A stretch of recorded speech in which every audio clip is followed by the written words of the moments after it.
The twin suns of Vareth Prime painted the sky in shades of gold and amber as Ambassador Elena Vasquez walked through the violet meadows that surrounded the Corellian settlement. And she thought to herself that she had never seen a more beautiful world in all her years of service to the Galactic Diplomatic Corps. She had been stationed on this peaceful planet for 3 years now, living among the Corellians, learning their ways, and growing to love these gentle giants who stood nearly 8 feet tall yet possessed hearts softer than any species she had ever encountered. The Corellians resembled great felines with their golden fur and emerald eyes. But they were poets and artists and singers who had never known war. And they welcomed Elena into their community as if she were one of their own on this particular morning. Elena made her way to the Crèche of Dawn, the sacred nursery where the youngest cubs of the colony were raised by devoted caretakers. And she smiled as she heard the happy chirps and playful growls of the little ones inside. Matriarch Serana greeted her at the entrance. The elder Corellian, bowing her great head in the traditional gesture of respect and friendship. Ambassador Elena, you honor us with your presence, Serana said in her deep rumbling voice that always reminded Elena of distant thunder rolling across mountains. The honor is mine. Matriarch, Elena replied, and she meant every word because these 3 years on Vareth Prime had been the happiest of her life. But happiness, as Elena had learned many times before, was a fragile thing that could shatter without warning. The first sign of danger came when the communication towers began to crackle with urgent messages from the orbital defense stations. And Elena felt her blood run cold as she listened to the panicked voices reporting unknown warships emerging from hyperspace. How many ships? Serana asked, her fur bristling with an emotion that Elena had never seen in a Corellian before. Hundreds, came the terrified reply. And they bear the markings of the Sketh Dominion.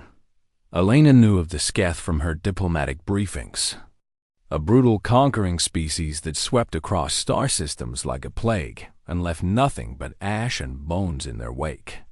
And she understood immediately that Vareth Prime had no hope of defending itself against such an enemy. The Corellians had no weapons, no warships, no soldiers, and no experience with violence of any kind. We must evacuate, Elena said, grabbing Serana by the arm. We must get everyone to the transport ships now.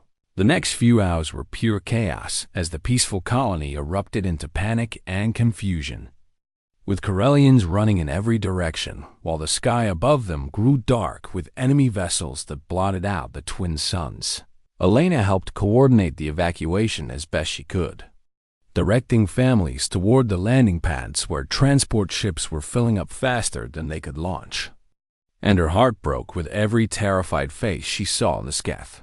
Began their orbital bombardment before the evacuation was complete, and great columns of fire rained down from the heavens to consume the beautiful meadows and elegant structures that the Corellians had built over generations. Elena was running toward the last transport when she heard Serana calling her name, and she turned to see the matriarch standing at the entrance of the Crèche of Dawn with 7 small cubs gathered around her feet. Ambassador, Serana cried out, her voice cracking with desperation. The transport is full, and there is no room for the cubs, and I cannot leave my people. But I cannot let the little ones die. Elena looked at the 7 cubs, each no larger than a human toddler, despite the great size they would eventually reach. And she saw the terror in their wide, innocent eyes as explosions rocked the ground around them. She did not hesitate, not even for a single heartbeat. Give them to me, Elena said. And she began gathering the cubs into her arms and onto her back. I know a place where we can hide until rescue comes. The mining bunker in the eastern mountains, Serana said, her eyes lighting up with desperate hope. Yes, I remember it from the old surveys. I will keep them safe, Elena promised, looking into the matriarch's eyes with fierce determination. I swear to you on my life that I will protect these cubs. Serana pressed her great forehead against Elena's in the most sacred gesture of trust that a Corellian could offer, and tears streamed down her golden fur as she whispered words of gratitude that Elena would carry in her heart forever. "Run," Serana said. "Run and do not look back." And so Elena ran. She ran with 7 cubs clinging to her body, their small claws digging into her clothes and their frightened whimpers filling her ears as she sprinted across the burning meadows toward the distant mountains behind her. She could hear the screams of those who had not made it to the transports, and she could feel the heat of the Sketh weapons scorching the earth. But she did not look back because she had made a promise and she intended to keep it. The 3 kilometers to the bunker felt like 300 as Elena pushed her body beyond its limits, her lungs burning and her muscles screaming in protest. But she refused to slow down because the lives of 7 innocent cubs depended on her strength. She reached the mountainside, just as a Sketh fighter swooped low overhead, and she threw herself into the entrance of the old mining bunker with the cubs still wrapped around her, tumbling down the dark shaft and landing hard on the cold stone floor. For a long moment, Elena lay there in the darkness, gasping for breath and checking each cub to make sure none of them had been hurt in the fall. "Is everyone okay?" she asked, and 7 small voices answered her with frightened but affirmative chirps. Elena allowed herself a brief moment of relief before she forced herself to stand and assess their situation, using the small flashlight on her wrist communicator to illuminate the abandoned bunker that would now become their shelter. The bunker was small and cold and filled with dust that had not been disturbed in decades, but it had thick walls that would protect them from the bombardment above and enough supplies to last for a while. "We are going to be okay," Elena told the cubs, pulling them close to her body to share her warmth. "Help is coming, and we just need to wait here where it is safe." She did not know if help was truly coming, and she did not know how long they would have to wait. But she knew that she would do whatever it took to keep these 7 little ones alive above them. The world burned, but in the darkness of the bunker, Elena held the cubs and whispered promises of safety and rescue. She had no idea that 17 days of horror were about to begin. The first day in the bunker was the easiest, though Elena did not know it at the time. She spent the hours exploring every corner of their underground shelter, taking inventory of the supplies that had been left behind by the miners who had abandoned this place so many years ago. What she found made her stomach tighten with worry. There were food rations meant to feed 12 adult miners for approximately 1 week, along with a water recycling unit that still functioned and a heating cell that hummed quietly in the corner. And there were emergency blankets and basic medical supplies, and a communication unit that produced nothing but static when she tried to reach the outside world. The Sketh had jammed all signals, cutting them off from any hope of calling for help. Elena did the math in her head, calculating how long the food would last if she rationed it carefully. And the numbers were not good. Corellian cubs needed to eat far more than human children, because their bodies ran hot with fast metabolisms that demanded constant fuel. And 7 hungry cubs would burn through these supplies much faster than she had hoped. She made her decision quietly, in the dark corner of the bunker, where the cubs could not see her face. The cubs would get full portions of food at every meal, and Elena would eat whatever small scraps remained on the second day. The cubs began to ask questions that Elena did not know how to answer. "Where are our parents?" asked Rin, the eldest of the 7, a brave little cub with dark stripes in his golden fur. "They are safe on the transport ships," Elena told him, hoping that it was true. "And they are fighting to come back for us." "When will they come?" asked Mira, a shy cub who always stayed close to Ilana's side. "Soon," Elena promised. Very soon, but soon did not come on the 3rd day, or the 4th, or the 5th. Elena established a routine to keep the cubs calm and occupied, waking them at the same time each morning and feeding them their meals at regular intervals and filling the hours between with activities that would keep their minds off the terrible situation. She taught them human games like hide and seek and rock, paper, scissors. And she let them win most of the time because they're delighted. Chirps of victory were the only bright spots in the endless darkness at night, when the cubs huddled together for warmth and comfort. Elena told them stories. She told them about Earth, the distant blue planet where humans had first learned to walk and talk and dream of touching the stars. She told them about wolves who adopted human children and raised them as their own, about mothers who found impossible strength when their babies were in danger, about a stubborn species that had crawled out of caves and survived ice ages and plagues and wars to eventually spread across the galaxy. Humans are small, Elena said, looking at the cubs who were already half her size despite being just babies. But we learned a long time ago that size does not matter as much as heart. The cubs listened to every word with wide eyes full of wonder, and they began to look at Elena not just as a protector, but as something like a hero from the stories she told on day 7. The food supplies began to run dangerously low. Elena had been eating less and less each day, giving her portions to the cubs when they looked at her with hungry eyes. And her body was beginning to feel the effects of the deprivation. Her hands shook when she divided the rations, and her head ached constantly. And she felt dizzy every time she stood up too quickly, but she smiled and laughed and played with the cubs as if nothing was wrong, because they could not know the truth, because knowing would only make them afraid on day 9. Rin noticed that Elena's portion of food was much smaller than theirs. Ambassador, he said, using the formal title that the cubs had heard their elders use. Why do you give us so much food and keep so little for yourself? Elena felt her heart clench at the concern in the little cub's voice, and she crafted a lie that she hoped would satisfy him. Humans do not need as much food as Corellians, she said with a gentle smile. We are small, remember, and our bodies are very efficient. Rin tilted his head in the way that Corellian cubs did when they were thinking hard about something, and Elena worried that he would see through her deception. But then Mira tugged at his arm and asked him to play, and the moment passed, and Elena let out a breath she had not realized she was holding. The days blurred together in the dim light of the bunker, each one harder than the last. Elena's body grew weaker as she continued to sacrifice her rations for the cubs.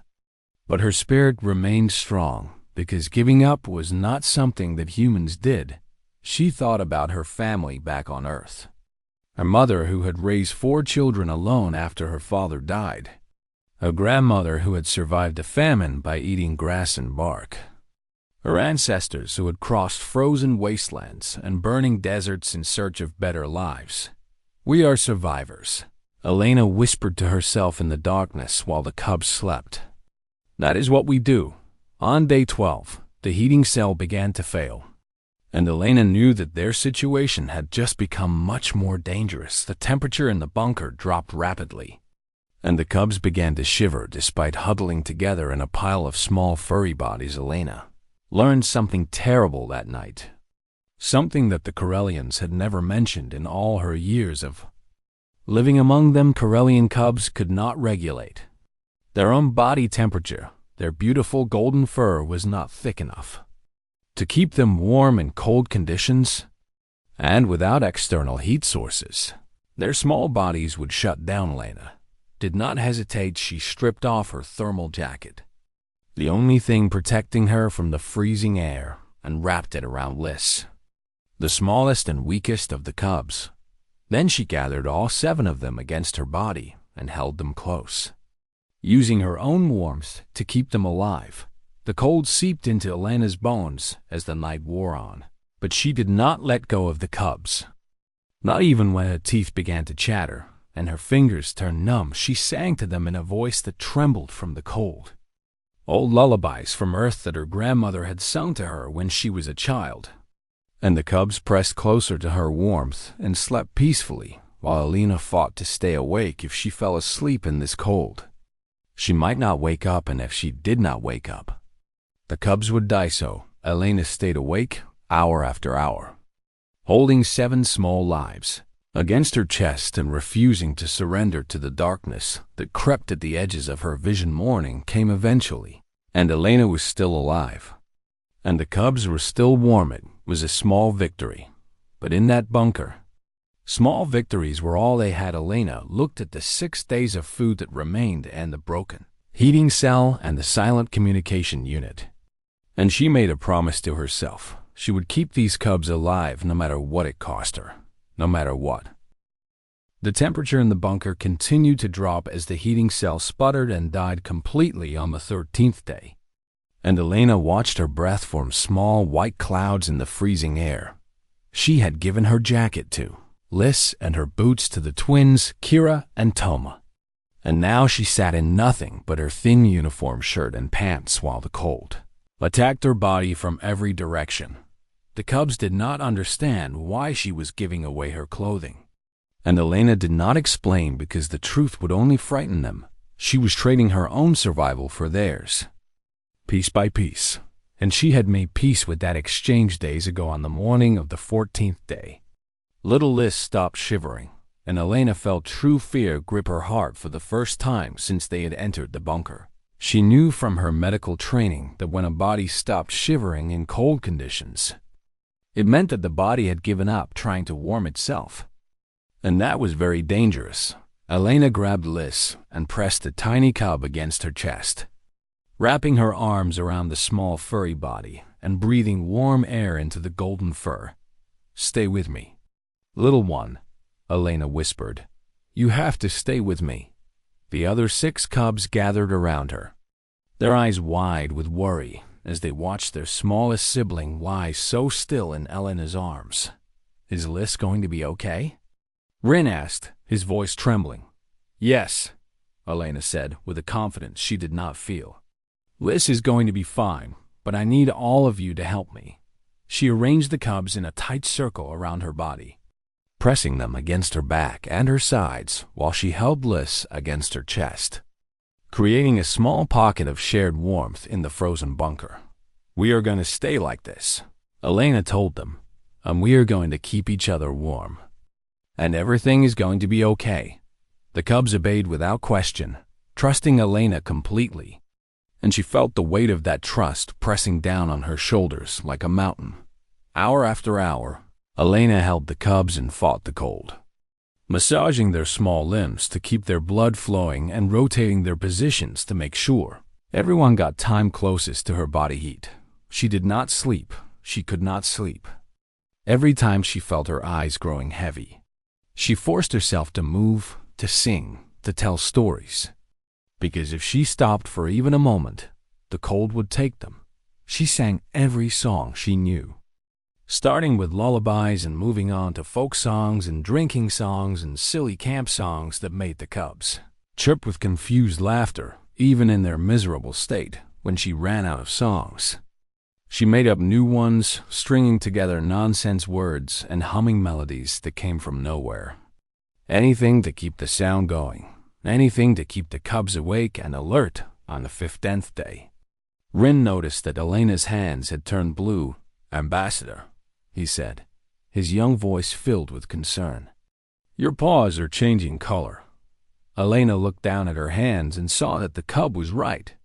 Her fingers had taken on a dark bluish tint that she recognized as the early signs of frostbite. She should have been scared, but she was too tired and too cold to feel anything except a dull acceptance. "It is okay, Ren," she said, forcing her frozen lips into a smile. "Humans change color sometimes. It is a trick we can do." "Really?" Ren asked, his fear momentarily replaced by curiosity. "Really?" Elena lied. "We are very talented." The cub seemed satisfied with this explanation, and Elena was grateful because she did not have the energy to craft a more convincing lie. As the hours passed, Elena felt herself growing weaker in ways that she could not hide. Her body had been without proper food for more than a week now, and the constant cold was draining whatever reserves she had left. Her vision blurred at the edges, and her thoughts came slowly like they were swimming through thick mud. And sometimes she forgot where she was for a few terrifying seconds before the cold shocked her back to awareness, but she kept holding the cubs. She kept singing and talking and moving and fighting because that was what humans did when someone needed them on the 16th day. Elena began to hallucinate. She saw her mother standing in the corner of the bunker, smiling at her with proud eyes. And she heard her grandmother's voice singing the old songs that had been passed down through generations of her family. "You are doing so well, my dear," her mother said, though Elena knew it was just her dying brain creating phantoms. "You are making us so proud." "I am trying, Mama," Elena whispered. And the cubs looked at her with worried eyes because there was no one else in the bunker. "Ambassador, who are you talking to?" Mira asked. Elena blinked, and the vision of her mother faded away, leaving only the cold darkness and the 7 small faces staring up at her. "I was just talking to myself," Elena said. "Humans do that sometimes when they are very tired." The cubs accepted this explanation because they had learned to accept everything that Elena told them. And she felt a stab of guilt for all the lies she had told them in this bunker. But lies were better than the truth. The truth was that Elena was dying. Her body was shutting down from starvation and cold and exhaustion. And she could feel the darkness creeping closer with every passing hour. But she was not dead yet, and as long as she was alive, she would keep these cubs warm. She pulled them closer and began to sing again. Her voice cracked and weak, but still carrying the melody of an old earth song about hope and survival. "We shall overcome," she sang, the words barely more than a whisper. "We shall overcome someday." The cubs did not understand the words, but they understood the feeling behind them. And they pressed closer to Elena and added their small voices to hers in a chorus of chirps and hums in that frozen bunker, surrounded by 7 small lives that depended on her completely. Elena found strength that she did not know she had. She would not die today. She would not die tomorrow. She would not die until these cubs were safe. No matter what her body tried to tell her, that was her promise. And humans kept their promises, even when it cost them everything. The last of the food was gone on the morning of the 16th day, and Elena stared at the empty containers with eyes that had stopped producing tears days ago. She had stretched the rations as far as they could go, cutting portions smaller and smaller until the cubs were eating barely enough to survive. And still it had not been enough. Now there was nothing left. Elena had not eaten anything substantial in over a week, giving every scrap to the cubs who needed the fuel more than she did, and her body had begun to consume itself in a desperate attempt to stay alive. She could feel her ribs pressing against her skin, could see the hollows forming in her cheeks when she caught her reflection in the metal walls, could sense her organs struggling to function without the nutrients they needed. But the cubs were still alive. That was all that mattered. "Ambassador, I am hungry," said Little Nix, the quietest of the 7 cubs, and Elena felt her heart shatter into 1,000 pieces. "I know, sweetheart," she said, pulling the cub onto her lap. "I know you are hungry, but you have to be brave for just a little longer. When will we eat again?" Nix asked, and Elena could not bring herself to say the truth. "Help is coming," she said instead, the same words she had been repeating for 16 days. "The ships are on their way, and they will bring food and warmth and everything we need." The cubs huddled around her, their small bodies pressing against hers in search of comfort that she was not sure she could provide any more. Rin looked at Elena with eyes that seemed far too old for such a young cub, and she wondered how much he understood about their situation. "You have not eaten in a very long time," Rin said quietly, so the other cubs could not hear. "I have been watching you." Elena felt a lump form in her throat, but she forced herself to smile. "I told you, humans do not need as much food," she said. "I do not think that is true," Rin replied. "I think you have been giving us your food because you love us." Elena could not speak for a moment, overcome by the simple wisdom of this small creature. who had seen through all her lies. "You are very smart, Rin," she finally said, "but you must not tell the others. It would only make them sad." "I will not tell them," Rin promised. "But Ambassador, if you die, what will happen to us?" The question hit Elena like a blow to the chest, and she pulled the cub close to her heart. "I am not going to die," she said. And for the first time in days, she felt the fierce determination that had driven her into this bunker blazing back to life. "I am going to stay alive until help comes, and then we are all going to walk out of here together." "How do you know?" Rin asked. "Because I made a promise to your matriarch," Elena said. "And humans keep their promises, no matter what." Rin seemed to think about this for a long moment, and then he nodded and pressed his small head against Elena's chest in the gesture of trust that she had learned from Sarada. "I believe you." The cub said. Elena held him and felt tears that she thought had dried up forever streaming down her face. That night was the hardest, yet the cubs were weak from hunger, their small bodies struggling to maintain temperature without the fuel they needed. And Elena held them close and shared what little warmth she had left. She thought about her life, all the choices that had led her to this moment, and she found that she had no regrets. She had lived a good life, had seen wonders that most humans could only dream of, had made friends across the galaxy, and now she was going to die doing something that mattered. If this was the end, it was a worthy end, but something inside Elena refused to accept that this was the end. That stubborn core of survival that every human carried in their DNA, passed down from ancestors who had faced extinction countless times and refused to surrender, began to burn brighter and brighter in her chest. Humans had survived ice. Ages humans had survived plagues. Humans had survived famines and wars and disasters. Of every kind, humans had walked out of Africa with nothing but sharp sticks and determination and had conquered an entire planet.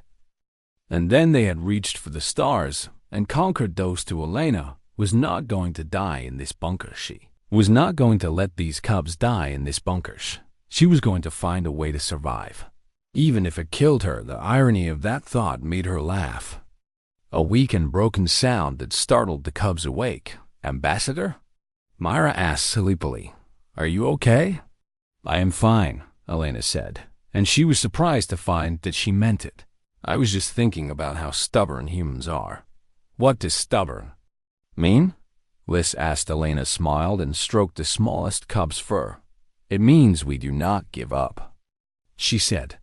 "No matter how hard things get, no matter how impossible it seems, humans keep fighting until the very end." "That sounds very tiring," Nick said with the honesty that only children possessed. Elena laughed again, stronger this time. "It is," she admitted.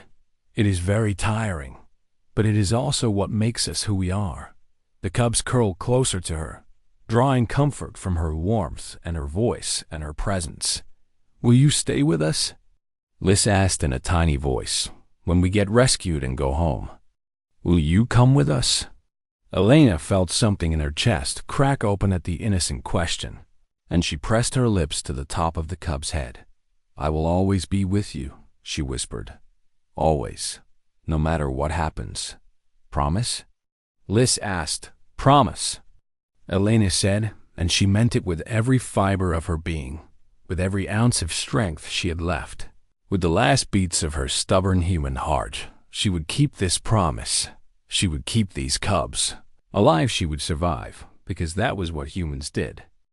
From the moment the last transport had lifted off from Vareth Prime, leaving behind the burning ruins of her world and the human ambassador who had taken 7 precious cubs into the mountains, Sirana had been fighting. She had fought in the council chambers of the Galactic Union, demanding intervention against the Sketh Dominion, and she had fought alongside the Allied forces when they finally agreed to help. She had fought her way through the blockade around Vareth Prime, leading a rescue fleet of 12 ships against impossible odds, losing 3 of them in the battle, but refusing to turn back. And now she stood before the entrance to the old mining bunker, her heart pounding with a mixture of hope and dread that made her feel like she might collapse. "Are you certain this is the place?" asked Commander Vrel, the leader of the rescue team, a scarred veteran who had seen more battles than Serana could count. "This is where she said she would go," Serana replied. "Elena would not have lied to me. The bunker door was sealed from the inside, and the rescue team had to use cutting tools to break through the ancient metal." Serana paced back and forth while they worked, every second feeling like an eternity. She had already written the death rites for the cubs in her mind, and already prepared herself to find nothing but small bodies in this cold, dark place, because 17 days without food or proper shelter was too long for anyone to survive, even for a human, especially for Corellian cubs. The door fell away with a crash that echoed through the mountain, and Serana pushed past the rescue team before anyone could stop her. The inside of the bunker was dark and cold, colder than anything Serana had ever felt, and for a moment she could see nothing at all. Then the lights from the rescue team's equipment illuminated the interior, and Serana saw something that would stay with her for the rest of her very long life. 7 cubs blinked up at her from the center of the bunker, alive and breathing and looking at her with eyes that held recognition. "Matriarch!" Ring cried out, and the other cubs began to chirp and chatter with excitement. "Matriarch, you came for us." Serana fell to her knees, tears streaming down her golden fur, unable to believe what she was seeing. They were thin, so thin that their ribs showed through their fur, and they were weak and pale. But they were alive. They were alive. "My children," Serena whispered, opening her arms. And the cubs rushed toward her in a wave of small bodies and happy sounds. But as she held them close and counted them again and again to make sure they were all there, Serana realized that something was wrong. Where was Elena? "The human," Serana said, her voice sharp with sudden fear. "Where is Ambassador Vasquez?" The cubs went quiet, and Rin turned to point at a still form lying in the corner of the bunker, surrounded by emergency blankets and torn insulation that had been arranged into a kind of nest. Serana's heart stopped. She walked toward the figure on legs that did not feel like her own. And as she got closer, the full horror of what she was seeing became clear. Elena Vasquez lay motionless on the cold stone floor, her arms still positioned as if she were holding cubs against her body, her face peaceful and her lips curved in a small smile. She was so thin that she barely looked human anymore, her cheeks hollow and her skin stretched tight over bones that seemed ready to break through. And Serana understood immediately what had happened. The human had given everything to the cubs. Every scrap of food, every piece of warm clothing, every ounce of heat from her own body. She had sacrificed herself, piece by piece, to keep 7 small lives burning in the darkness. "She stayed warm for us," Rin said quietly, coming to stand beside Serana. "Until yesterday, she was always warm, and she held us close so we would not be cold." "Yesterday?" Commander Vrel asked, kneeling beside the still form and pressing a scanner against Elena's chest. "What happened yesterday?" "She went to sleep," Liz said in a small voice. "She told us to stay close to her and she would keep us warm. And then she closed her eyes. She was still warm when she went to sleep," Myra added. "So we stayed close like she said." Serana watched the commander study his scanner, and she prepared herself for the words that she knew were coming. Elena was dead. The human had given her life for 7 Corellian cubs. It was the most noble death that Serana could imagine, and she would make sure that Elena Vasquez was honored as a hero for as long as Corellians had voices to tell stories. But then the commander made a sound that Serana had never heard from him before, a sort of strangled gasp of disbelief. "Impossible," he whispered. "What is it?" Serana demanded. "There is a pulse," the commander said, looking up at her with wide eyes. "It is faint, barely there. But she is still alive." "That cannot be," Serana said. 17 days without food in these temperatures. No species could survive that. "She is human," Rin said, as if that explained everything. She told us that humans are stubborn, that they do not give up, that they keep fighting until the very end. The rescue team rushed forward with medical equipment, surrounding Elena's still form and working with desperate urgency to stabilize her. Sarana watched them work and felt something that she had never felt before. A respect so deep that it bordered on reverence. She had always thought of humans as fragile creatures, small and soft and short-lived compared to the great species of the galaxy. She had been wrong.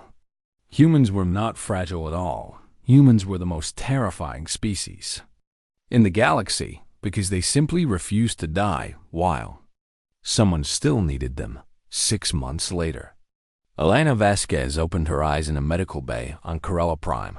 Her body had nearly destroyed itself, trying to keep her alive during those 17 days. And the Corellian physicians had spent months rebuilding what remained. But she had survived, because that was what humans did within an hour of her waking. 7 cubs came bounding into her room, larger now but still recognizable. And they piled onto her bed with happy chirps and warm fur and stories about everything that had happened while she was asleep. "We built a statue of you," Liz announced proudly, "in the crochet of dawn, so everyone will remember what you did. It shows you holding us," Rin added, "keeping us safe." Elena looked at these cubs who had become her family in 17 days of darkness and cold and fear. And she smiled. "I told you I would always be with you," she said, and across the galaxy, the story of Elena Vasquez spread from world to world, changing forever how the other species viewed humanity. The official records were amended to include a new entry in the description of the human species. Humans are not fragile. The entry read, "Humans are not weak. Humans are not soft. Humans are the species that simply refuses to die while someone still needs them." And in the crochet of dawn on Corella Prime, 7 Corellians who were no longer cubs stood before a statue of a small, human woman holding 7 small lives against her heart. And they told the story of how she had saved them to every new generation of cubs who came to learn. The story always ended the same way. She made a promise, they would say, and humans keep their promises, no matter what.